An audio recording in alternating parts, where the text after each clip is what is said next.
12 வேலைக்கு போனாருங்க என்பிடிசி கம்பெனியில் குவைத்துக்குல. அது வந்து 12 வருஷமா அங்கே தான் வேலை பார்த்துட்டு இருக்காங்க. லீவுக்கு மட்டும் தான் வருவாங்க.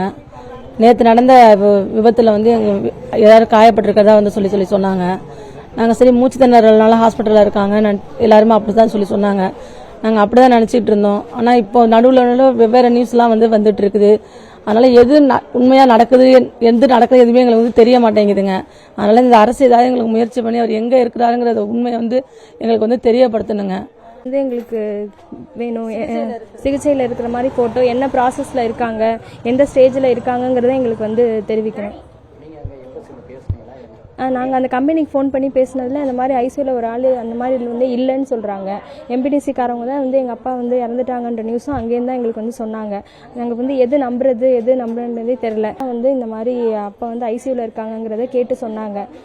திருப்பி சொன்னதுக்கு அப்புறம் மட்டும் என் தம்பி வந்து அபுதாபியில் இருக்கான். என் தம்பிகிட்ட வந்து அங்கே இதுக்கு எம்பிடிசிக்கு ஃபோன் பண்ணி கேட்கும்போது இப்போ வரைக்குமே நவ் வரைக்குமே வந்து ஒரு கரெக்டான தகவலே தெரியல. அங்கே இல்லைங்கிற மாதிரி தான் இப்போ வரைக்குமே சொல்கிறாங்க.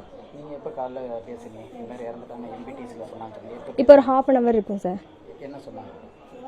ஐசியூவில் வந்து இந்த மாதிரி அப்பா பேரே வந்து